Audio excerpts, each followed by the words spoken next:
Cost of capital, पूंजी की लागत के क्लास के क्रम को आगे बढ़ाते हुए आपके लिए लेकर आए हैं पूर्वाधिकार अंश, जिसे इंग्लिश में प्रेफरेंस शेयर कहते हैं। इसके पहले मैंने बताया आपको 4 प्रकार से, 4 जगह से कोई भी कंपनी अपनी इनकम को, अपनी पूंजी को इकट्ठा करती है। अपनी पूंजी को 4 जगह से इकट्ठा करती है बिजनेस करने के लिए। पहला मैंने बताया डिवेंचर, लोन लेगी, डिवेंचर इशू करके लोन लेगी। दूसरा आपको पढ़ना है प्रेफरेंस शेयर। प्रेफरेंस शेयर को हिंदी में पूर्वाधिकार अंश कहते हैं।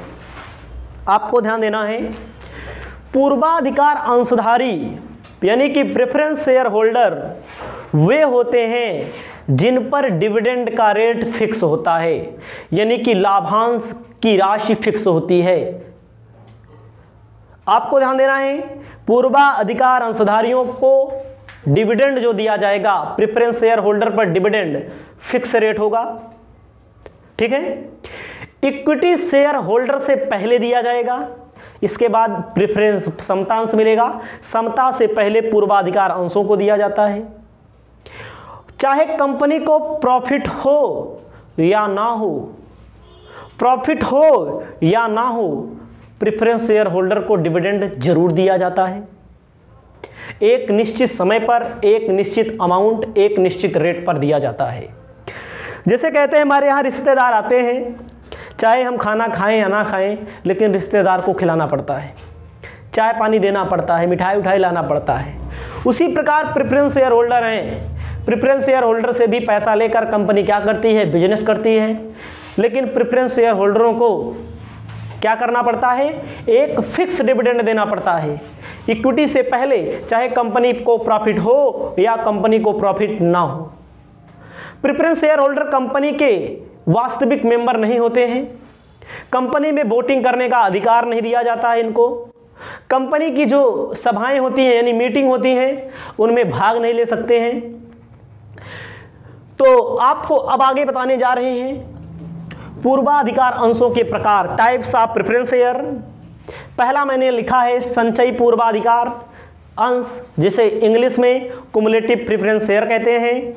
कुमुलेटिव प्रेफरेंस शेयर होल्डर वे होते हैं जिनको कंपनी में प्रॉफिट होगा तो डिविडेंड दिया जाएगा, प्रॉफिट नहीं होगा तो डिविडेंड यानी कि लाभांश तब भी दिया जाएगा।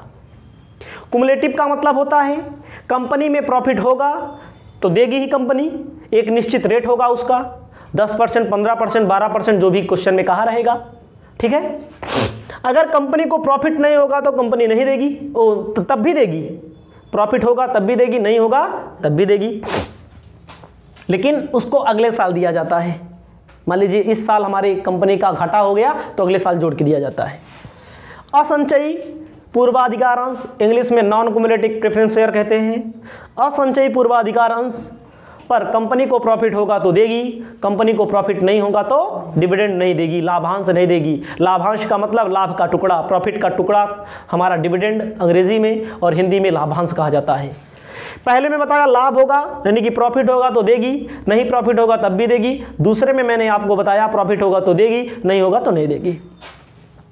परिवर्तनशील convertible preference share, convertible preference share यानी कि परिवर्तनशील पूर्वाधिकार अंश।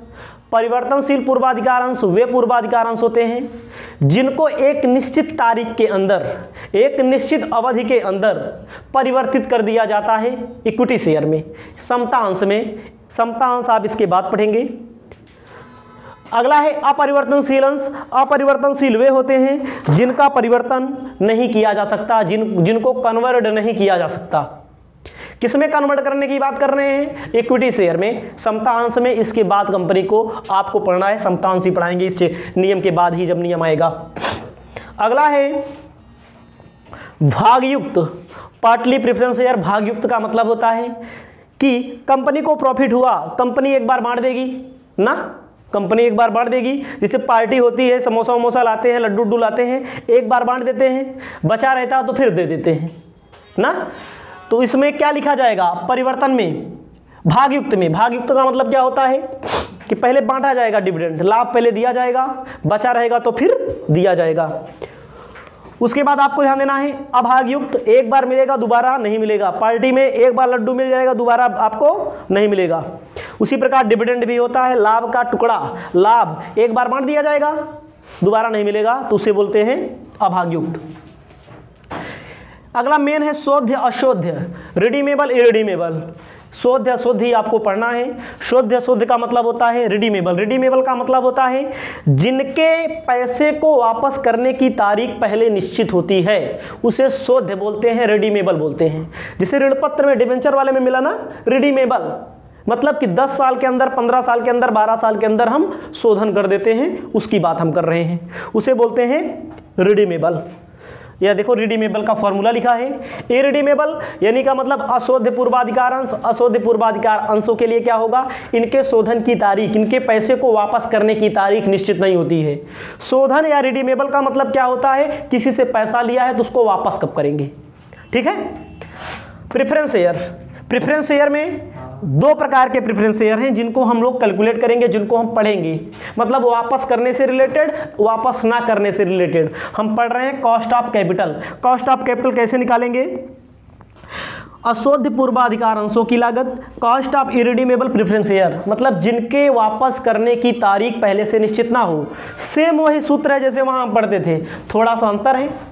आपको cost of preference share capital heading लिखना है इक्वल टू प्रीफरेंस डिविडेंड। वहां पर इंटरेस्ट पेबल निकालते थे, इंटरेस्ट जो देना था। यहां पर प्रीफरेंस डिविडेंड मतलब पूर्वाधिकारों पर लाभांश जो देना है उसको ऊपर रखना है। नेट प्रोसीड, नेट प्रोसीड का मतलब कैसे निकालते थे, नेट प्रोसीड निकालने के लिए फेस वैल्यू, फेस वैल्यू में जो खर्चा करते थे, जो एक्सपेंसेस करते थे, जैसे under writer commission, brokerage, issue expenses, उसको घटा देंगे, नेट प्रोसीड आ जाएगा। इसमें कॉस्ट ऑफ प्रेफरेंस शेयर इसमें निकाला जाएगा बिफोर टैक्स, टैक्स के पहले है, इसमें टैक्स के पहले है, समझ रहे हैं। क्यों ऐसा है टैक्स के पहले, क्योंकि पूर्वाधिकार अंशधारियों को लाभांश डिविडेंड देने कब दिया जाता है, टैक्स घटाने के बाद दिया जाता है। तो टैक्स के बाद का ये चीज यहां पर निकल के आएगा, यहां पर क्या निकल के आएगा, टैक्स के पहले का निकालना होगा तो हम निकाल लेंगे। ध्यान दीजिएगा, डिविडेंड आप सुने होंगे एग्जेम्प्ट होता है, कर मुक्त होता है इनकम टैक्स में, सुने होंगे। क्यों होता है, क्योंकि कंपनी पहले प्रॉफिट कमाती है, सरकार को टैक्स देती है, तब बांटती है ना। वास्तव में टैक्स लगता है लेकिन मिलने के बाद टैक्स नहीं लगता है, इसलिए बिफोर इसमें निकाला जाएगा। ए वाला रहेगा क्या, after I1 minus tax rate. जैसे वहां पर हम क्या करते थे, गुणा करते थे, यहां हम भाग कर देंगे वही, ठीक है। अगला है शोध्य पूर्वाधिकार अंश। शोध्य पूर्वाधिकार अंश क्या होता है, जिनके शोधन की तारीख निश्चित हो, कई दिन बाद भैया पैसा वापस करेंगे। Cost of preference share capital equal to after, after के बाद क्या होगा, पीडी, पीडी का मतलब प्रेफरेंस डिविडेंड, पूर्वाधिकार अंशों पर लाभांश की दर। एमबी, एमबी मतलब मैच्योरिटी वैल्यू, मैच्योरिटी वैल्यू मतलब कितना पैसा देना पड़ेगा शोधन करते समय, वापस करते समय। एनपी मतलब नेट प्रोसीड अपान एन, एन मतलब कै साल बाद शोधन करेंगे, अपान एमबी प्लस एनपी। एमबी मतलब maturity value, net proceed by 2 × 100।